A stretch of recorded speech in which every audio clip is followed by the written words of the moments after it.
Fala galera, tudo bem com vocês? Eu sou o professor Gabriel Marques e na aula do Educast de hoje a gente vai resolver uma questãozinha sobre raízes, certo? Eu sei que tem muita gente aí que não tem muita afinidade com tirar a raiz de algum número, tirar a raiz de número e dar um número quebrado, tirar a raiz de uma incógnita. Tem muita gente que não tem afinidade com isso e a gente vai tentar destrinchar um pouco melhor esse assunto hoje. Tranquilo? Vamos partir para o nosso Relembrando e lá a gente vai refrescar alguns conceitos que vão ser importantes. Então, pessoal, primeiro ponto do Relembrando de hoje, coloquei aqui uma coisa que se chama condição de existência que a gente tem que aplicar para a raiz. Então, sempre que a gente for tirar uma raiz quadrada, uma raiz cúbica, uma raiz quarta, uma raiz de qualquer índice que seja, ela tem que respeitar alguns critérios, certo? Então, no conjunto dos números reais, não faz sentido em a gente falar que em tirar raiz de um número negativo. Então, por exemplo, eu posso virar para você e falar assim, qual é a raiz quadrada de 4? Você vai responder imediato para mim e falar, é 2. A raiz quadrada de 9 é 3. Raiz quadrada de 16 é 4 e assim sucessivamente. Só que é muito estranho eu falar qual é a raiz quadrada de menos 2 ou menos 4. Raiz de menos 9. A gente não está acostumado a trabalhar com isso, certo? Não é uma coisa comum e a gente não tem que se preocupar com isso agora. Isso é matéria de números complexos, uma coisa bem mais complicada que eu não quero tratar com vocês. Na maioria dos problemas que a gente vai estar trabalhando, é sempre raiz quadrada de um número que tem que ser positivo lá dentro, certo? Então, sempre quando a gente tiver a raiz de um número, esse cara que tiver aqui dentro, ele vai ter que ser obrigatoriamente um número positivo. Só que como que a gente faz isso na matemática? Como é que a gente expressa uma sentença matemática falando que esse cara daqui de dentro tem que ser positivo? A gente pode escrever uma frase, né, na nossa prova. Ah, o x tem que ser positivo. Só que a gente está falando na linguagem da matemática, né? O que a gente escreve, então, ó, é que o x, ele está dentro de uma raiz quadrada, então esse x ele tem que ser positivo. Positivo maior ou igual a zero. Porque eu posso falar, raiz de zero. Raiz de zero é zero. Então o zero acaba se incluindo aqui também. Ou seja, sempre quando eu tiver uma raiz, todo mundo que estiver dentro da raiz tem que ser maior ou igual a zero. E a gente vai escrever essa expressão. Se o x está dentro da raiz, o x é maior ou igual a zero. Tudo bem? E a gente vai aplicar isso para todas as vezes que aparecerem raiz de alguma coisa, raiz quadrada. Coloquei um segundo exemplo, ó, raiz quadrada de x menos 2. Então, sempre você já vai pensar, pô, raiz quadrada tem aquela condição, né, que todo mundo que estiver dentro da raiz tem que ser positivo. Então, já escrevo, ó, x menos 2 tem que ser maior ou igual a zero. Tudo bem? E aí a gente já tira de cara uma conclusão, ó. Se x menos 2 tem que ser maior ou igual a zero, o que tem que acontecer? Passo o menos 2 para cá, na nossa inequação, o x ele tem que ser maior ou igual a 2. O que isso significa? Que eu só posso colocar nessa raiz aqui, pro valor de x, números maiores ou iguais a 2. Por exemplo, se eu jogar o 2, 2 menos 2, raiz de 0. Raiz de 0 é 0. Tudo tranquilo. Se eu jogar o 6, que é um número maior ou igual a 2, 6, 6 menos 2, 4. Raiz de 4, 2. Tá bonito também. Agora vamos pegar um caso que vai dar problema. Ó, se eu jogar 0, 0 não é um número maior que 2, né? Maior ou igual.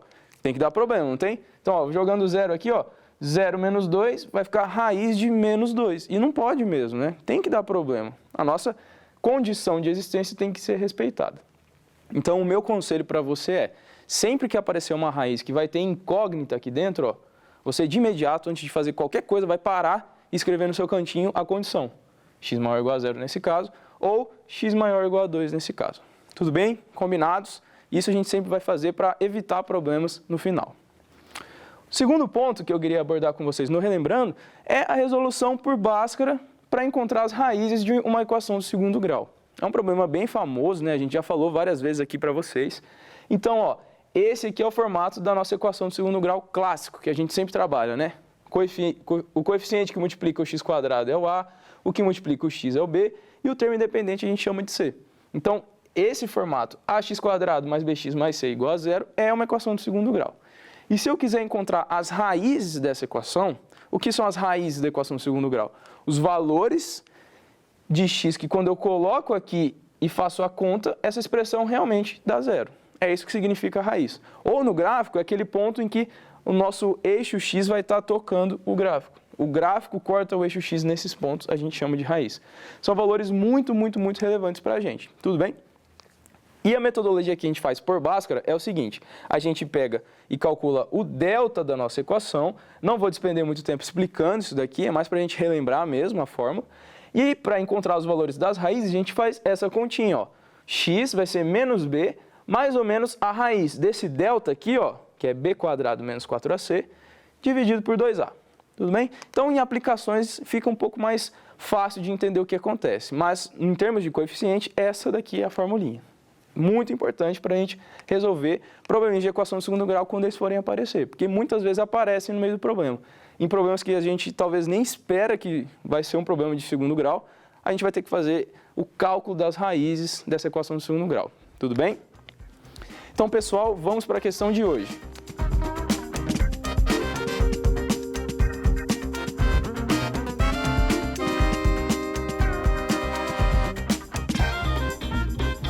Então, simbora, pessoal. Vamos lá para a questão.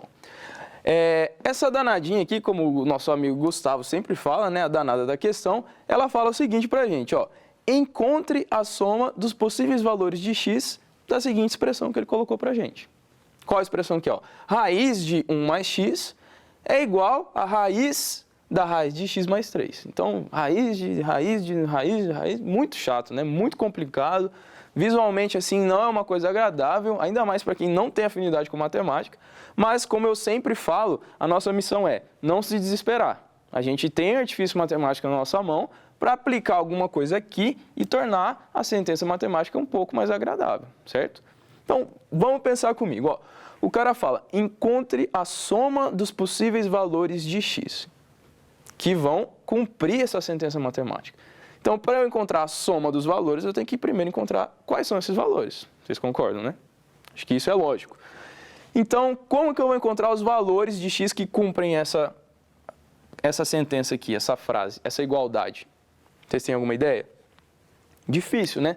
De bate-pronto, assim. Posso ficar chutando o valor. Começa aí, ó, vou chutando 0, 1, 2, 3, 4, 5, 6, 7, 8, 9, 10, 11. Só que eu não sei quantos são. Será que são 2 valores? 3 valores? 4, 5, 6, 1000? Não sei, não dá para saber assim de bate-pronto. A gente tem que provar. Então, ficar chutando algumas coisas assim é uma coisa meio impraticável. A gente tem que aplicar o conhecimento matemático nela mesmo. O que eu faria nesse caso? Espero que vocês também, ao final da resolução, tenham isso em mente. Sempre quando eu bato o olho em raiz quadrada, dos dois lados da equação, eu gosto de elevar ao quadrado, porque uma raiz quadrada elevada ao quadrado vai cancelar a raiz. Esse é um artifício que a gente usa muito na matemática, né? Por exemplo, quando eu tenho raiz de 2 ao quadrado, o que isso significa? Eu posso cancelar, né, a raiz com esse quadrado e isso aqui fica só o 2. Então, uma coisa muito legal, quando a gente tem raiz de um número, ou raiz de igualdades aqui, ó, a gente eleva os dois lados da equação ao quadrado e passa a resolver. Tudo bem? Só que, o que acontece, pessoal? Eu falei para vocês uma coisa muito importante. É a lição que eu quero passar. Que é qual? Quando você olhar para uma raiz quadrada, o que você vai fazer? De imediato, antes de fazer qualquer coisa, colocar a condição de existência. Então, a gente vai colocar no nosso cantinho aqui da solução as condições de existência do problema que vão estar aparecendo. Vocês concordam comigo que já tem algumas para a gente colocar, né? Então, ó, bati o olho aqui, tem uma raiz, não tem? Todo mundo que estiver dentro da raiz tem que ser o quê? Maior ou igual a 0. Falei isso com vocês, ó. A condição de existência, sempre o que está dentro da raiz é maior ou igual a 0. Então, a gente já vai colocar essa informação aqui, para não ter problema, pessoal. Então, ó, 1 mais x tem que ser maior ou igual a 0. Então, a primeira aqui, ó, 1 mais x tem que ser maior ou igual a 0. Disso aqui a gente conclui o quê? Que o x ele tem que ser maior ou igual a menos 1. Tranquilo? Essa é a primeira informação relevante. Ah, solucionou os nossos problemas? Não, né? Eu ainda não sei quais são as somas dos valores de x que vão cumprir essa igualdade. Mas eu sei que não pode ser nenhum número menor que menos 1. É alguém maior que menos 1. Não sei quantos, não sei quais, mas é alguém. Tem mais condição de existência para a gente fazer? Tem, ué. Tem essa raiz aqui, ó. Raiz de quem? Raiz de x mais 3. Tudo que está dentro da raiz quadrada grandona, ó, raiz de x mais 3, tem que ser maior ou igual a 0 também. Então, a gente vai escrever isso. Ah, mas eu não comecei o problema ainda. É isso que você vai fazer. Você vai escrever a condição de existência, ó. raiz de x mais 3 maior ou igual a zero. Tudo bem, pessoal? Essa aqui, ó, concorda comigo? A raiz desse número sempre vai dar positivo, então esse cara mais esse cara naturalmente vai ser um número positivo. O que a gente tem que garantir, então, é que esse cara daqui, ó, seja positivo também. Então, o que a gente vai concluir dessa equação é que o x ele tem que ser maior ou igual a zero. Já restringimos um pouco do que a gente descobriu na anterior, certo? Então, o x ele tem que ser maior que menos 1? Sim, mas ele tem que ser ainda, ó, maior ou igual a zero. Já restringi um pouco mais. Tudo bem? Que é justamente o quê? A condição de existência desse cara aqui que eu ia fazer logo em seguida, que já saiu automático para a gente. Então, você pode fazer, ó, condição de existência desse cara aqui, que ia estar aqui dentro, desse cara aqui que ia estar aqui dentro e desse carinha que está aqui. Tudo bem? Foi o que a gente escreveu. 3 condições de existência que acabaram se reduzindo a 2 por uma obviedade dessa daqui de dentro. Então, o primeiro passo a gente fez. Colocou as condições, agora sim a gente pode começar o problema. Então, como eu falei para vocês, uma tática muito boa é fazer o quê? Quando eu tenho raiz igual a uma outra raiz quadrada, a gente eleva os dois termos ao quadrado. Porque quando eu faço uma coisa do lado de uma igualdade, faço a mesma coisa desse outro lado, nada muda nessa igualdade, né? Se eu tiro um daqui, tiro um daqui, nada muda. Se eu divido por 3 aqui, divido por 3 aqui, nada muda. Se eu levo ao quadrado aqui, eu levo ao quadrado aqui, também nada vai mudar. Então, é uma coisa muito boa. Vou elevar, então, ao quadrado. Porque se eu elevar ao quadrado os dois lados, o que vai acontecer? Essa raiz vai cortar. E essa raiz vai cortar aqui também. E aí vai ficar uma coisa muito mais bonitinha, né? Ó, vai ficar o quê?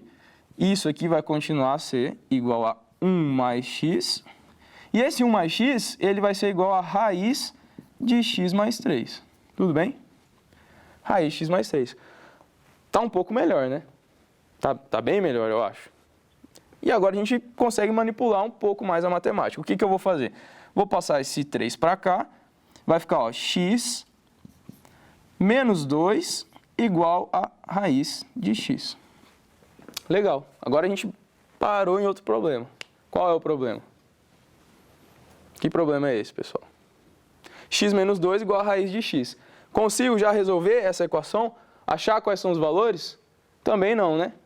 E aí o que eu vou falar para vocês? Que x menos 2 igual a raiz de um número. E, de novo, a raiz de qualquer número sempre vai dar o quê? Um valor positivo. Falei isso no início para vocês. Então, raiz de qualquer número nunca vai dar um número negativo. Qual é a condição de existência que a gente tem que colocar, então? Ó, nesse momento, muito importante, raiz de um número que eu não sei quem é, sempre vai me dar um valor positivo. Ou seja, eu vou concluir a partir daqui que se a raiz é sempre positiva, esse cara é igual ao valor da raiz. Então, ele também é sempre positivo, né? Ó, raiz de x é um número positivo, maior ou igual a zero? Sim. Mas quem é raiz de x? X menos 2. Então, ó, vou colocar o passo a passo. Uma raiz, qualquer que ela seja, é sempre maior ou igual a zero. Feito? Feito. Mas quem é a raiz de x? A gente descobriu, ó, nesse caso aqui, ela é igual a x menos 2. Então, quer dizer que x menos 2, ó, x menos 2 é maior ou igual a zero. E daqui a gente vai concluir o quê? A gente vai concluir que x menos 2 maior ou igual a zero, então x é maior ou igual a 2. Mais uma condição de existência. Muito importante essa. Até coloquei de vermelho para a gente. Resolvi o problema? Já sei quais são os valores que são o resultado dessa igualdade? Não, ainda não. A gente tem que caminhar um pouco mais no nosso problema. E agora o que eu vou fazer? De novo, pessoal, o mesmo procedimento. Ó. Raiz de um lado e uma expressão aqui que eu não tem raiz. Mas eu quero cancelar essa raiz porque nunca é legal fazer conta com ela. Elevo os dois lados ao quadrado e vejo o que vai dar. Então, ó, nesse caso aqui, vou elevar ao quadrado. Ah, mas não tem raiz desse lado. Não tem problema, a gente vai fazer a conta. Elevei ao quadrado. O que vai acontecer? Ó, isso aqui vai ficar uma expressão ao quadrado, que é justamente um produto notável. E a raiz de x ao quadrado vai acabar cortando. Isso aqui vai resultar em quem? Ó, vamos escrever melhor. X menos 2 ao quadrado é igual a x. Legal? E o que a gente resolve agora? Esse produto notável, que a gente já está careca de saber, né? Ó, o quadrado do primeiro menos 2 vezes o primeiro pelo segundo, mais o quadrado do segundo. Isso aqui é igual a quem? X. Melhorando ainda a escrita da equação, ó, x² menos 4x mais 4 igual a x. Vou passar esse x para cá. x² menos 5x mais 4 igual a 0. E olha só, pessoal, o que aconteceu? Vocês imaginavam, só olhando até aqui, se isso aqui ia cair num problema de equação de segundo grau? Acho que não, né? Eu também, talvez nem imaginava. Mas a gente foi manipulando matematicamente as coisas aqui e acabou caindo nessa equação de segundo grau. E a gente quer justamente saber quais são os valores das raízes de x, que são os valores que, se eu colocar aqui, vai igualar toda a sentença matemática a 0. O que eu vou ter que fazer, então? Achar os valores das raízes. Eles vão ser o quê? Os possíveis valores, a princípio. Como é que a gente faz essa conta, então? Primeiro de tudo, tem que calcular o delta dessa equação. O delta é o b² menos 4ac. Então, ó, delta é quem? b², 25, menos 4 vezes o a, que é 1, vezes o c, que é 4. Essa conta vai dar 25 menos 16. Portanto, o delta, ele vale 9. Descobrimos o nosso delta. Agora, a gente tem que fazer o cálculo do Bhaskara mesmo. Ó. X igual a tanto. Tem que achar os valores de x. Como é que vai funcionar, então? Vamos achar os valores de x. Ó. X é igual a menos o b. Então, é menos 5. Mais ou menos a raiz do delta. Quem é o delta? 9. Dividido por 2 vezes o a. E o a é 1. Então, 2 vezes 1. Vamos acabar a continha. Ó. Vai ficar 5, raiz de 9 é 3. Então, mais ou menos 3 sobre 2. Aí sim, a gente vai tirar dois valores de x. Então, essa conta aqui não é 5 mais ou menos 3. Vai fazer uma conta mais ou menos. Não, você vai fazer uma conta com 5 mais 3 sobre 2 e vai descobrir um valor. Depois, 5 menos 3 sobre 2 e vai descobrir outro valor. Então, o primeiro valor, eu vou chamar ele de x1, que é a solução do nosso problema, ó. x1 ele é 5 mais 3 sobre 2. 5 mais 3, 8 sobre 2. x1 igual a 4. Tranquilo? E o segundo valor, que eu vou chamar ele de x2, ele vai ser a conta com o menos. 5 menos 3 sobre 2. 5 menos 3 dá 2. Então, 2 sobre 2, 1. Beleza, pessoal? Então, no final das contas, as nossas soluções, ó, x1 igual a 4 e x2 igual a 1. Beleza. E aí a gente volta para cá e vê, ó, encontre a soma dos possíveis valores de x. Quem são os possíveis valores de x? 4 e 1. Ele pergunta quem? A soma. Então, 4 mais 1, 5. Acabou o problema. Aí você vai lá, deixa a resposta e acha que está tudo certo, vai para sua casa feliz. E aí você descobre que, na real, você errou o problema. Então, se você achou 5 a resposta, você está errado, infelizmente. E eu acho que é nesses momentos que a gente vai ter o maior aprendizado. Errando mesmo que a gente aprende. Professor, por que está errado? Não é achar os valores de solução, somar e pronto? Sim. Mas você tem que lembrar do quê? Da condição de existência. Então, o x que a gente descobriu, ele tem que ser maior que menos 1, maior que 0 e maior do que 2. Maior é igual, né? E todos os valores que a gente achou cumprem esse quadrinho aqui do resumo que a gente colocou? Acho que não, né? Ó, o 4.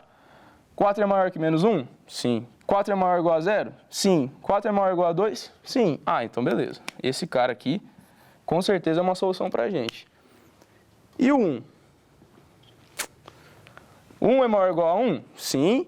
1 é maior ou igual a 0? Sim. 1 é maior ou igual a 2? Não. E aí é que a solução vai ficar invalidada. A gente achou um valor, só que quando a gente olha para as nossas condições de existência da raiz, vai dar problema. Uma coisa que muitas pessoas fazem também é não trabalhar com condição de existência, resolver todo o problema e depois testar eles aqui, na nossa sentença inicial. Você pode fazer assim também, mas eu prefiro esse modelo da condição de existência. Em outros problemas vai ajudar bastante também. Então, você pode resolver, ó, pegar o 4. Jogar o 4 aqui e jogar o 4 aqui vai dar igual. Se você jogar o 1, não vai dar igual. Você pode testar depois.